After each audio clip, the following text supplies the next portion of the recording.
పలానూరు, ఆవులనత్తం గ్రామ ప్రజల్ని కదిలిస్తే ఒక్కొక్కరిది ఒక్కో అభిప్రాయం. ప్రభుత్వ పథకాలన్నీ కుప్పం కూడా చేరాయని, చాలా మంది లబ్ధి పొందారని, ఇందిరమ్మ ఇళ్లు కూడా ఎక్కువే మంజూరయ్యాయంటారు కొందరు. మరికొందరైతే ఇవన్నీ మా దాకా రావడానికి మేం పడ్డ తిప్పలు అన్నీ ఇన్ని కావంటారు. చాలా మంది అసలు పథకాలేవీ మాకు రాలేదంటారు. మరెంతో మంది ఈ పథకాల రూపకల్పన, అమలు గత టీడీపీ ప్రభుత్వంలోనే జరిగాయని, కొత్తగా కాంగ్రెస్ ప్రభుత్వంలో మాకు అదనంగా అందింది ఏమీ లేదని తేలిగ్గా తీసిపడేస్తారు. చంద్రబాబు సొంత నియోజకవర్గం కాబట్టి కక్ష సాధింపు చర్యతో మాకెటువంటి ఫలసాయాలు అందడం లేదంటారు మరెంతో మంది. కట్టుకుండా ఉన్నాడు, బాగా సావకారే వాడు కట్టుకుండా ఉన్నాడు. బీదాడని చేసి భయపడి కట్టేసి మనకు భయపప్ప అప్పులోడు వచ్చి మనం లీజుకి వస్తాం, మనకి ఎవరు వస్తారు మన వెనకాల అని కట్టేసా. వాడే మన వెనకాల 10 మంది ఉంటారు, మనకు రాజకీయం అంతా తెలుసును చెప్పి వాడు ఉంటే ఉండిపోయా. ఈ పథకాలు వచ్చినది అంటారే కానీ పథకాలు వచ్చినా కానీ కొందరు బీదోళ్ళకు ఎక్కువ అందేది కానీ అవి ఏమి లేదు. వచ్చినది కరువు పని కొంచెం పథకం వచ్చినది. ఈ కార్డు, రేషన్ కార్డు ముందు అందరికీ ఉండింది, అదే కార్డు మళ్ళీ రిటర్న్ కార్డు ఇచ్చినారు అంతే. ఈ కాలనీ ఇండ్లు కొన్ని ఇచ్చినారు. కాంగ్రెస్ పార్టీ కార్యక్రమాలన్నీ కూడా పథకాలన్నీ మేడిపండు వారిగా ఉన్నాయి, చూడడానికి బాగా కనపడుస్తుంది. అది విప్పితే మాత్రం అన్ని పురుగులు ఉంటాయి, అది తినడానికి పనికిరాదు. అదే పరిస్థితిలో ఉన్నాయి. రాష్ట్రం మొత్తం వీళ్ళు ప్రారంభించిన ఏ కార్యక్రమం అయినా అది పూర్తిగా అవినీతి తప్ప ఇంకోట్లేదు. అప్పుడు 2 రూపాయలు రామారావు కిలో బియ్యం వేసా, ఇప్పుడు ఆ బియ్యం నువ్వు చేస్తావు అంతే కదా. ఆ రామారావు 2 రూపాయల కిలో బియ్యం వేసా, అప్పుడు ఖర్చులు తక్కువ. నువ్వు 2 రూపాయల కిలో బియ్యం వేస్తే 10 రూపాయలకు ప్యాకెట్ చేస్తే కాలనీలు నాకే ఇచ్చినారు మేడం. ఇప్పుడు వాళ్ళు ఇచ్చేది 30,000 ఇస్తారు, నాకు అయ్యేది 50,000 అవుతుంది. ఇక్కడ సరిపోదు. మేము అప్పో సొప్పో చేస్తాము. ఇప్పుడు ఇల్లు కట్టేసినాము. ఇప్పుడు అప్లోడ్ వస్తే మేమేం చేస్తాం, ఇంట్లో భార్య పెళ్ళం నగలో పాడో ఉంటే ఎత్తుపోయి దాన్ని అక్కడికి ఇచ్చేసి ఇది చేసుకుంటాం. ప్రతిపక్ష నాయకుడు హైదరాబాద్ లో ఉంటాడు, ఆయన ప్రతినిధి ఎవరో కుప్పంలో ఉంటారు. మేము కూడా వీళ్ళు కూడా వాళ్ళ తరఫున ఫైట్ చేస్తూ ఉన్నారు. ప్రతి కార్యక్రమంలో జరుగుతూ ఉండే లోసుగులన్నీ కూడా ఫైట్ చేస్తూ ఉన్నారు. నా మీద కోపంతో కక్ష కట్టి అభివృద్ధిని ఆపేశారనేది అందరి అభిప్రాయం. నేను అసెంబ్లీలో ఒకసారి అడిగాను, ఈ ప్రభుత్వాన్ని నిలదీశాను. నా మీద కోపం ఉన్నా కక్ష ఉన్నా నాపై తీసుకోండి.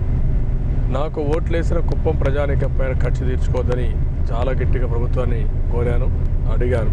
కానీ సమాధానం చెప్పలేదు. ఈ విషయాలన్నీ కూడా కుప్పంలో చర్చ అవుతున్నాయి. అయితే కుప్పం ప్రజల్లో ఎక్కువ శాతం చంద్రబాబుకి వీరాభిమానులు. ఎన్ని ప్రభుత్వాలు మారినా, ఎంతమంది ముఖ్యమంత్రులు వచ్చినా చంద్రబాబుకున్న కరిష్మానే వేరంటారు.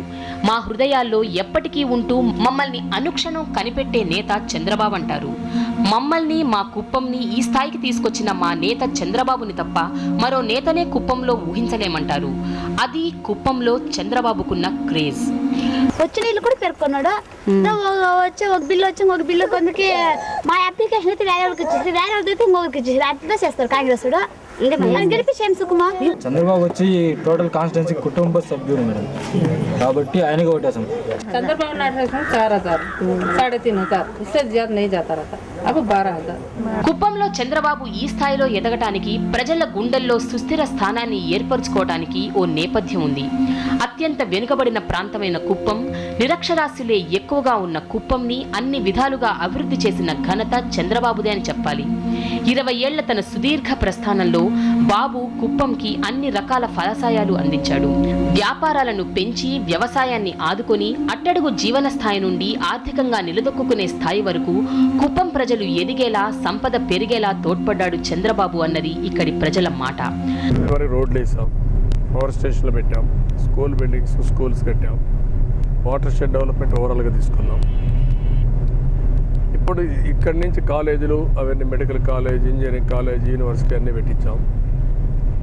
కుప్పాన్ని ఒక విద్యా కేంద్రంగా తయారు చేయాలని, ఒక టూరిజం కేంద్రంగా తయారు చేయాలని, పెద్ద ఎత్తున ఇండస్ట్రీస్ వారికి తెప్పించి ఎంప్లాయ్మెంట్ ఇవ్వాలని, నేను ఆ నియోజకవర్గాన్ని ఒక ఆదర్శ నియోజకవర్గంగా తయారు చేయాలని అనేక అభివృద్ధి కార్యక్రమాలు నాంది పలికాను. 1 ఉపాధి, 2 సంపద, 3 ఆదాయం పెంచాలని, పేదరికం లేని సమాజాన్ని కుప్పంలో చూడాలనే ఉద్దేశంతో అనేక కార్యక్రమాలకు నేను ఇనిషియేట్ చేశాను. అయితే అక్కడక్కడ వ్యతిరేకత లేకపోలేదు. పరిశ్రమలు పెద్ద ఎత్తున ఏర్పాటు చేస్తామని ఎన్నోసార్లు హామీ ఇచ్చి నెరవేర్చలేకపోయాడన్న ఆరోపణలు వినిపిస్తాయి. చంద్రబాబు మాత్రం ఇది తన వైఫల్యం కానే కాదంటాడు. ఈ 5 ఏళ్లలో వెనుకబడిన అభివృద్ధి మళ్లీ రాబోయే తన ప్రభుత్వంలో పుంజుకుంటుందన్న ఆశాభావాన్ని వ్యక్తం చేస్తున్నాడు. అయితే దురదృష్టం, ఈ ప్రభుత్వం వచ్చిన తర్వాత యూనివర్సిటీకి ఇచ్చిన గ్రాంట్ క్యాన్సిల్ చేశారు, టెక్స్టైల్ ఇండస్ట్రీ వచ్చి దాన్ని క్యాన్సిల్ చేశారు, చాలా చేశారు. అయితే ఈరోజు నేను ఆలోచించేది, మళ్ళీ అవన్నీ కూడా ప్రారంభించడమే కాకుండా ఒక పద్ధతి ప్రకారం చేసి రాబోయే రోజుల్లో కుప్పం నియోజకవర్గాన్ని ఒక ఆదర్శంగా పెట్టి ఉపాధి, సంపద, ఆదాయాన్ని పెంచి పేదరికం లేని సమాజం చూడాలనుకుంటున్నాను. అది జరుగుతుంది.